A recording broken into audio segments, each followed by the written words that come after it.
నమస్తే, welcome to మనం TV. నేను మీ ప్రియాంకరావు. ఈ రోజు మనతో పాటు ప్రముఖ పొలిటికల్ అనలిస్ట్ అప్పసాని రాజేష్ గారు ఉన్నారు. వారితో మాట్లాడదాం.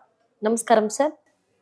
సార్, జగన్మోహన్ రెడ్డి లండన్ వెళ్ళడానికి కోర్టు అయితే అనుమతి ఇచ్చేసింది. సిబిఐ ఎప్పుడూ లేనిది జగన్మోహన్ రెడ్డికి అగేన్స్ట్ గా వెళ్ళినప్పటికీ కూడా ఆయన పర్మిషన్ తీసుకున్నారు. అయినప్పటికీ చాలా మంది కోర్టు పర్మిషన్ ఇచ్చి ఉండాల్సింది కాదు, ఇది సరైన తీర్పు కాదు అంటూ కూడా వారు అభిప్రాయపడుతున్నారు. అసలు ఏంటి, ఎంతవరకు వాస్తవం అంటారు ఇది? ఇక్కడ అంటే ఎందుకు అటువంటి అభిప్రాయానికి ప్రజలు వస్తున్నారు? అనుమతి ఇచ్చి ఉండాల్సింది కాదేమో అన్న అభిప్రాయం ప్రజల్లో ఎందుకు బలపడుతుంది? దానికి దారితీసిన పరిస్థితులు, పరిణామాలు ఏంటి? ఖచ్చితంగా ఇక్కడ విశ్లేషించి తీరాల్సిన అవసరం ఉంది. ఎందుకంటే జగన్మోహన్ రెడ్డి గారు 2019 నుంచి 24 వరకు ఈ రాష్ట్రానికి ముఖ్యమంత్రి. కానీ ఈ 2019కి 7 సంవత్సరాల ముందునే ఆయన మీద 11 సిబిఐ కేసులు నమోదై ఉన్నాయి. అంటే ఆయన ముఖ్యమంత్రిత్వానికంటే చాలా ముందుగానే 11 కేసుల్లో అక్యూజ్డ్ నెంబర్ 1. వీటికి అటాచ్డ్గా ఎన్ఫోర్స్మెంట్ డైరెక్టరేట్ ఇంకొక 7 కేసులు నమోదు చేస్తుంది. అందులో కూడా ఆయన అక్యూజ్డ్ నెంబర్ 1. ఇక్కడ సాధారణ పౌరుల్లాగా జగన్మోహన్ రెడ్డి గారు కూడా తన కేసుల విచారణకి సహకరించి విచారణ సాఫీగా జరగడానికి తోడ్పాటు అందిస్తూ ఉంటే ఎవరికి ఏ విధమైన ఆక్షేపణ ఉండదు. కానీ జరుగుతున్నది ఏంటి? జగన్మోహన్ రెడ్డి గారు ముఖ్యమంత్రిగా తన విధులని సాగ్గా చూపిస్తా 5 సంవత్సరాలుగా తన కేసుల విచారణ అడుగు కూడా ముందుకు పడకుండా ప్రతిబంధకాలు సృష్టిస్తూ వస్తున్నారు.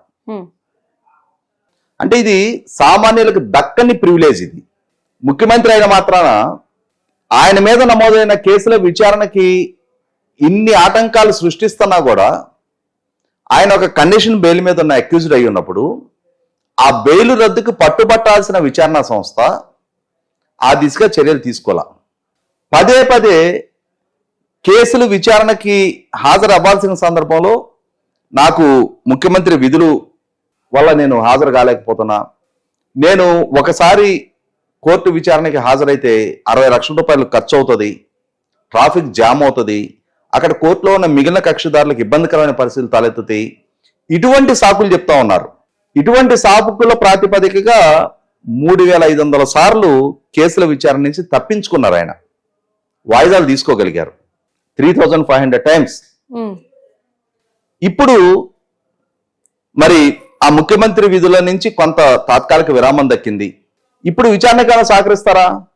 కాదు, విదేశీ పర్యటనకు అనుమతి కోరుతా ఉన్నారు.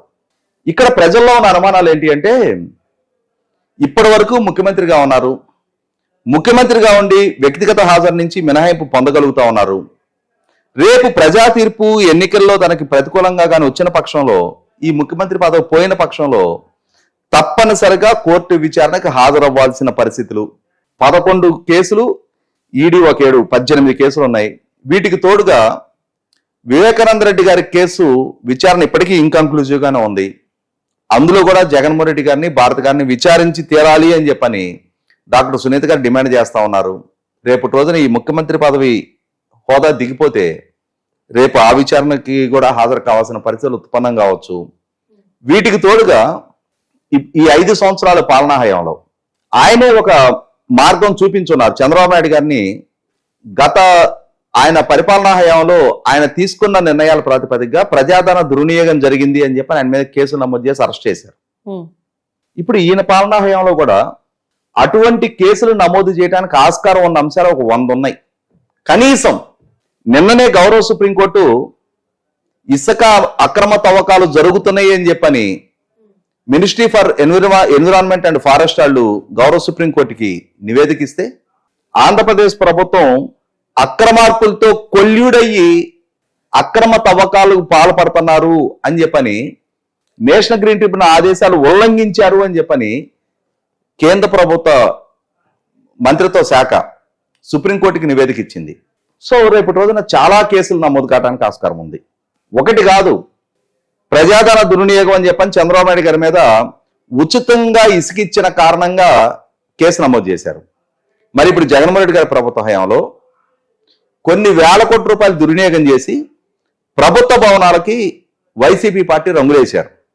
గౌరవ సుప్రీంకోర్టు తీర్పుతో మళ్ళీ ఆ రంగులు తీసి వేరే రంగులు వేశారు. కొన్ని వేల కోట్ల రూపాయలు దుర్వినియోగం జరిగింది. సాక్షి మీడియాకి ఆయాచిత లబ్ధి చేకూర్చే విధంగా 2,60,000 మంది వాలంటీర్లతోటి ప్రజాదానంతో పేపర్లు కొనిపించారు. 100 కోట్ల రూపాయల యాడ్ రెవెన్యూ కట్టబెట్టారు. 10,000 కోట్లు ఖర్చు పెట్టిన రాజధాని పనులను స్తంభింపజేశారు. పోలవరం ప్రాజెక్టు సక్రమంగా సకాలంలో నిర్మాణం జరుగుతూ ఉంటే రివర్స్ టెండర్ పేరిట దానికి ప్రతిబంధకాలు సృష్టించి ఇవాళ ప్రాజెక్టు భవిష్యత్తు అగమగోచరంగా మార్చారు.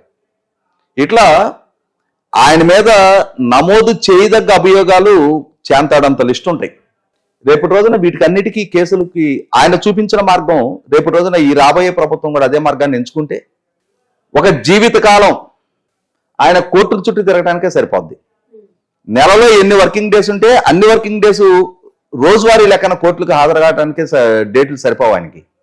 ఇటువంటి పరిస్థితుల్లో వీటి నుంచి తప్పించుకునే ప్రయత్నం చేస్తే ఇప్పుడు మనం చాలా మందిని చూసాం.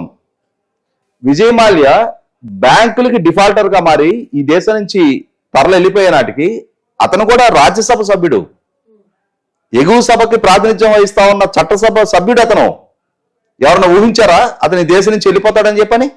నీరవ్ మోడీ బీసీసీ అధ్యక్షుడిగా పనిచేస్తున్నాడు. లలిత్ మోడీ వేల కోట్ల రూపాయల వ్యాపారాలు చేస్తున్న వాళ్ళు ఈ దేశాన్ని నుంచి వెళ్ళిపోయారు బ్యాంకులకు డిఫాల్టర్లుగా మారి. ఇటువంటి పరిస్థితుల్లో ఇన్ని కేసులు అక్యూజ్డ్ గా ఉన్న వ్యక్తి ప్రస్తుతం అధికారం మాటున కేసుల విచారణ ముందుకెళ్లకుండా చూసుకోగలిగారు. ఈ అధికారమే పోయిన నిమిషాన ప్రతిరోజు విచారణకు హాజరయితే రాసిన అవసరం ఉంది.